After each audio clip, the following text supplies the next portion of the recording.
Salut à tous et bienvenue pour cette vidéo. Aujourd'hui nous allons tester un kit de soudure no name à pas cher.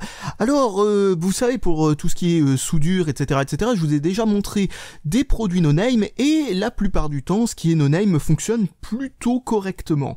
On va dire que là franchement c'est un des domaines où ça peut se valoir, parce que c'est vrai que le matériel professionnel coûte une fortune et il n'y a pas vraiment de matériel amateur en dehors du matériel no name, étant donné que même le matériel de grande marque c'est juste du no-name avec un nouveau nom, c'est-à-dire en gros ça vient des mêmes usines, ou presque, ou c'est la même qualité quoi, donc bref, en gros, enfin en tout cas de ce que j'ai vu moi-même. Alors je vous ai déjà fait un test d'une petite station de soudure, qui marchait super bien, et qui marche toujours d'ailleurs, hein, je l'utilise régulièrement, et qui, franchement, est tout ce qu'il faut pour moins de 20 €.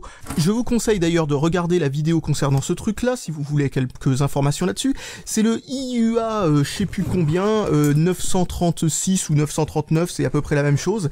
Et donc cette machine, c'est une station de soudure avec un fer à souder et une espèce de base. Alors vous voyez, vous avez le fer à souder, hop, qui est comme ceci, où on peut enlever comme ça la panne, c'est-à-dire en gros la pointe, et on peut le remplacer. Ça utilise des trucs plus ou moins universels, c'est-à-dire le même type de panne qui peut y avoir sur la plupart des fers à souder professionnels, tout bêtement, et vous avez une base comme ça sur lequel on relie le fer à souder qui fait la transformation 220 volts vers la tension qu'utilise la résistance à l'intérieur du fer à souder lui-même, et qui permet de thermoréguler la machine. Ça permet comme ça de faire en sorte que la température soit plus ou moins toujours au même niveau, peu importe si vous mettez ça sur quelque chose de très froid ou quelque chose de tiède. En gros, ça permet de compenser la baisse de température de la panne quand on touche un truc.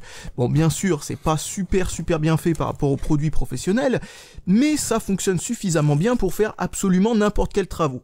Là, nous sommes en face d'un fer à souder qui utilise le même principe. Comme vous pouvez le constater, vous avez, hop, une panne, là aussi universelle, qui se visse, etc. exactement de la même façon. Tiens, d'ailleurs, je suis en train de dévisser le mauvais truc. Voilà, donc il faut tenir au bon endroit. Voilà, ça utilise le même type de panne que le fer à souder que je vous ai montré juste avant, et que n'importe quel fer à souder professionnel. Donc ça, déjà, c'est très bien, parce que habituellement, les fers à souder comme ça, qui se branchent directement au secteur via une prise comme ça, etc., sans avoir de base à côté, utilisent des pannes complètement foireuses, avec des standards vraiment complètement chelous, qu'on trouve jamais nulle part sur le marché. Alors on peut aussi dévisser ça, parce que je vois, donc je vais regarder à quoi ça ressemble, parce que franchement je m'attendais pas à ce que ça se dévisse facilement, ni même que ça se dévisse tout court, donc hop, ouais, c'est pour atteindre l'élément chauffant, ok, bon, c'est sûrement remplaçable là, avec, exactement comme sur un fer cher, voilà, donc bon, c'est bien vu, pourquoi pas. Et là, vous avez de quoi brancher le fer au secteur, bien sûr, mais vous avez ici entre les deux un petit régulateur pour la chaleur. Alors, je ne sais pas du tout s'il marche. On va voir ça tout de suite, je vais le mettre au minimum, et ensuite je vais le mettre un peu plus haut en essayant un type d'étain qui ne fond pas facilement avec la température minimum qui est indiquée là-dessus. Donc un fer qui est peut-être plus ou moins régulé, ou en tout cas ajustable, qui n'a pas de base et qui utilise des pannes universelles. Donc bon, ça déjà c'est un truc, on voit pas ça souvent, donc enfin si, on le voit assez souvent maintenant, se faire à souder, c'est quelque chose qui est sorti depuis un petit moment et qu'on trouve sur un peu tous les sites maintenant. Mais ce que je veux dire par là, c'est que habituellement, enfin ça c'est le genre de truc qui n'existait pas il y a encore quelques temps. Donc on va voir si ça fonctionne bien. Franchement, moi, c'est surtout ça que, du coup, je suis curieux, quoi. Je veux vraiment savoir si ça fonctionne suffisamment bien pour valoir l'investissement. Donc, avec ce qui est donné, c'est une petite pince pour tenir les composants, les pattes des composants, etc. Bon, bah voilà, c'est très bien, c'est sympathique. Ça peut servir, même si, franchement, pour les débutants auront très certainement pas besoin de cet outillage-là. Bon, enfin, je sais pas en même temps. Ce que vous voulez faire directement, attaquer direct par des travaux compliqués, ou vous dessouder des CMS ou des trucs comme ça, je sais pas. Donc ensuite, vous avez ce petit bout de métal qui est tout bêtement une sorte de truc pour pouvoir poser le fer comme ça, pour pas brûler la table, etc. Ensuite, vous avez un fil d'étain qui est donné avec. Alors, le fil d'étain, le problème, c'est qu'on peut pas tirer dessus pour pouvoir le débiner sans maintenir le bout, parce que ça tient mal, ça devrait se visser, en fait, cette partie-là au bout. Voilà, et tout un kit de pannes supplémentaires. Donc, vous avez celle-là, qui est en double. Elle est aussi là, c'est celle qui était donnée avec, celle-là. J'ai testé un petit peu le faire juste pour voir s'il fonctionnait avant de commencer. Vous avez celle en biseau, comme ça, que beaucoup de gens apprécient. Vous avez une en pointe qui est beaucoup plus fine, celle-là qui est franchement voilà super épaisse, etc. qui bon peut servir généralement pour dessouder des très gros trucs genre les condensateurs sur les plans de masse, etc., etc. Même si franchement moi je me sers tout le temps de la même panne, j'utilise juste de côté. Et ensuite vous avez celle-ci, comme vous voyez assez ronde et aplatie sur les côtés comme ça. Ça habituellement c'est ce que certaines personnes conseillent comme type de panne pour faire un peu tout. Même si moi je préfère très sincèrement ce genre de panne là, toute ronde, etc. Bon, après chacun son truc. Donc en tout cas voilà, vous avez tout ça qui est donné avec, donc pourquoi pas, c'est pas une mauvaise chose.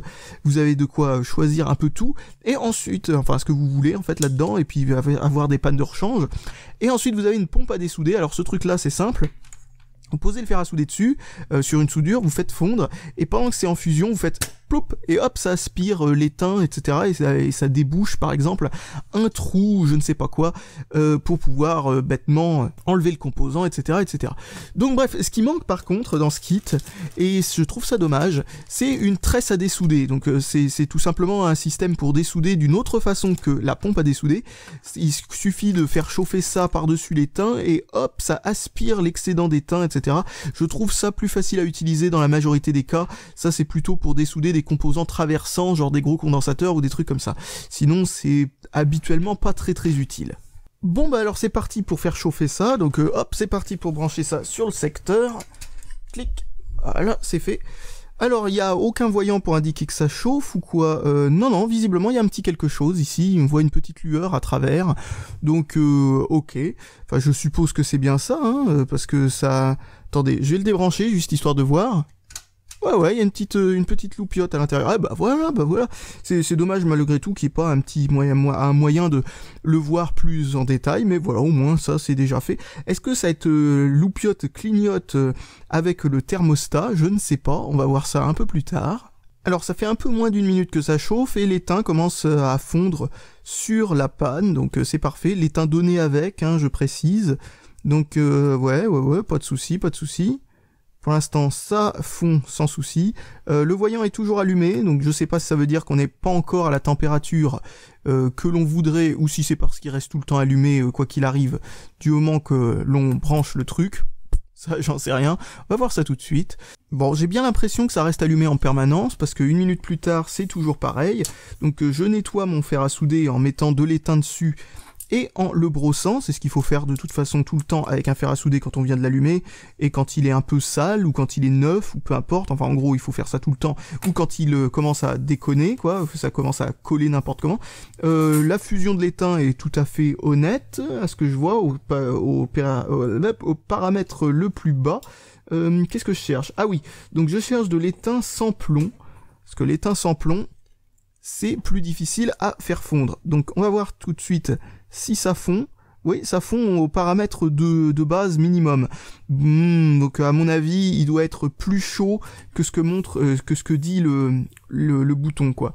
Ouais, franchement, il doit être plus chaud que ce que dit le truc. Donc ça doit juste augmenter la puissance de la résistance. En gros, ça doit être juste une résistance variable, et il y a très certainement aucune aucune régulation. C'est juste qu'en réalité le truc est plus fort ou moins fort, et donc du coup ils disent qu'en moyenne ça fera 200 degrés, et si on l'augmente en moyenne ça fera 300 degrés ou un truc de genre. Enfin je suppose que c'est ça, parce que très franchement il n'y a aucune chance logiquement que l'étain sans plomb puisse fondre à 200 degrés, hein. Logiquement il en faut un peu plus, hein.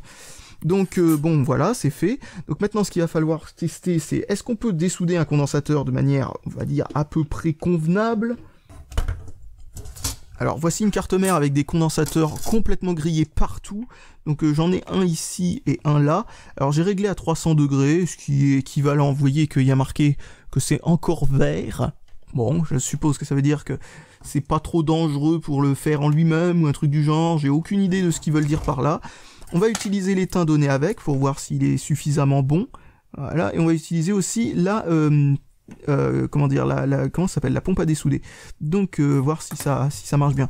Donc hop, je fais fondre ici. Est-ce que ça se dessoude? Est-ce que ça bouge? Ouais, ça marche bien, ça a l'air d'être bien dessoudé.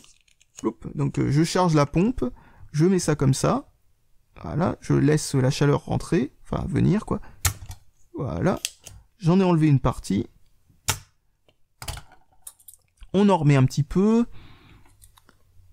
ouais j'essaye le matériel, hein, c'est le but, hein, je le fais en live, je ne vous fais pas une présentation, je vous fais carrément le test, comme ça vous pouvez voir ce que ça donne vous-même, donc ouais, comme d'habitude, la pompe à dessouder, ça a un peu de mal à prendre dans ce genre de petits trous, l'étain qui se situe bien au fond, quoi. Enfin, je suppose, à moins que... Ah non, c'est bon, ça a fait le job comme il faut. Parfait. C'est pour ça qu'il faut rajouter de l'étain, en fait, par-dessus. C'est parce que ça permet de faire en sorte que la pompe ait beaucoup moins de mal à récupérer l'étain qui se trouve dans le trou, parce que ça se fait aspirer avec le reste. Donc maintenant, on va faire la deuxième borne. Et la deuxième borne... elle est reliée à un plan de masse, je suppose, donc du coup, c'est beaucoup plus dur de faire pénétrer la chaleur là-dedans, parce que ça se fait dissiper par toute cette partie verte, là, vous voyez, qui est autour, là, partout. Mais ouais, ça arrive à fondre au bout d'un moment, en laissant le faire pendant un moment dessus, et on n'est pas à la position maximum, donc ça a l'air d'aller. Pas mal. Même si c'est franchement pas assez chaud pour que ça puisse être aspiré par la pompe. Donc je vais mettre plus fort, je vais attendre un petit peu que ça chauffe, je vais laver le fer, et je vais réessayer ensuite à nouveau, et on va voir si en augmentant la chaleur ça marche mieux, juste histoire de voir si l'augmentation de chaleur ça fonctionne vraiment, quoi, tout bêtement. Donc hop, je remets ça, tac. Je reprends mon condensateur de l'autre côté de la carte. Voilà, est-ce que ça fond mieux? Ah, j'ai vraiment beaucoup de mal à tenir la carte comme il faut. Voilà. Oui, ça a l'air de fondre beaucoup plus fluide, parce que là c'était à peine fondu avant. Bon, alors j'ai réussi à dégager plus ou moins le trou avec la pompe, mais très franchement, cette pompe pourrait avoir un ressort plus puissant, hein, histoire que ça puisse aspirer un peu plus, parce que franchement elle est un peu molle, quoi, hein. Attendez, je vais vous en sortir une autre. Voilà une deuxième pompe. Vous voyez, celle-là, on voit tout de suite que ça remonte plus vite, hein. Enfin, on le sent à la vibration surtout. Voilà, celle-là, elle est un peu molle, quoi. Elle est un peu molle du genou. Donc bon bah tant pis. C'est pas la meilleure pompe à dessouder du monde. Loin de là. Ensuite, ben voilà, ce qu'on peut dire du fer, c'est que lui au moins, pas de souci, hein, ça marche, pas de problème, ça fait fondre ce que ça fait fondre. L'étain qui est donné avec est tout à fait honnête, pas de problème, c'est de l'étain tout à fait conventionnel, tout à fait banal. Ce truc-là, il n'y a pas de souci, c'est juste une pince comme n'importe laquelle, hein, j'ai déjà eu exactement la même, et pour ce qui est des pannes, elle fonctionne, il n'y a pas de problème, c'est la deuxième que je teste, j'ai testé celle qui était donnée avec et celle qui était identique, qui était dans le paquet de panne de rechange, et franchement, ça soude, il n'y a pas de problème, ça conduit bien la chaleur, donc franchement, rien à reprocher sur ce point-là, donc pas de problème. Ce qu'on va essayer de faire maintenant, c'est qu'on va essayer de souder quelques fils sur pipeau. Bon, allez, c'est parti pour essayer de souder quelques fils sur l'IPROM de quand je dis l'IPROM, je veux dire la puce flash ici qui se trouve là, du petit Pipo X8 qui nous a lâché l'autre fois. Et ce que l'on va faire donc déjà, c'est qu'on va étamer les fils. Alors qu'est-ce que ça veut dire? Ça veut dire que chaque fil ici, qui est en cuivre ici, on va tout bêtement mettre de l'étain dessus pour pouvoir le souder plus facilement. On va aussi faire pareil sur les pattes du composant qui se trouve sur la carte mère, histoire de faire en sorte qu'ensuite il y a juste à poser l'étain, etc. Enfin bon, c'est une astuce qui permet de poser les deux trucs l'un sur l'autre et de mettre un petit peu, enfin de poser le fer à souder dessus et pouf, ça soude direct, alors que normalement ça prend pas si on fait pas de cette manière là. Donc je prends mon fil et je rajoute de l'étain sur chacun des petits fils. Hop, voilà, tac. Maintenant on va faire pareil sur les pattes de l'IPROM.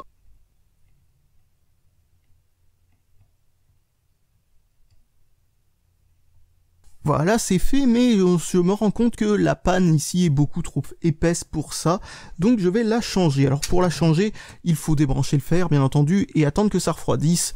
Ensuite, c'est tout aussi simple que de tourner cette bague ici, comme je vous l'ai montré un petit peu au début. Donc voici à quoi ressemble l'élément chauffant après avoir fait quelques soudures. Il a bien cramé, mais bon, c'est normal, ça, de toute façon. Après, est-ce que ça doit s'user plus vite ou pas qu'un autre? Je pense pas. Ça a l'air, bon, c'est pas quelque chose de très, on va dire, pro et tout, mais bon, ça a l'air d'aller encore. Donc je change la panne pour celle-ci, la plus fine qui est donnée avec. Bon, alors c'est parti pour essayer de souder ça, mais bon, ça va pas être facile avec ce type de fil, parce que c'est vraiment trop épais pour faire ce genre de travaux, mais je vais quand même essayer, hein, on sait jamais, hein, bon, voilà. Donc, hop, je soude ça. Bon, et ben voilà, c'est fait, cas de soudure tout à fait convenable, étant donné la difficulté que je me suis donné d'utiliser des câbles beaucoup trop épais, et en plus de ça, de faire ça avec des longueurs pas possibles, etc. Enfin bref, bon, c'est n'importe quoi ce que j'ai fait, je sais bien, mais c'est une soudure très provisoire juste pour flasher la puce, et bah voilà, pas de problème, ça fonctionne. Donc bah qu'est-ce que je peux dire de ce fer à souder?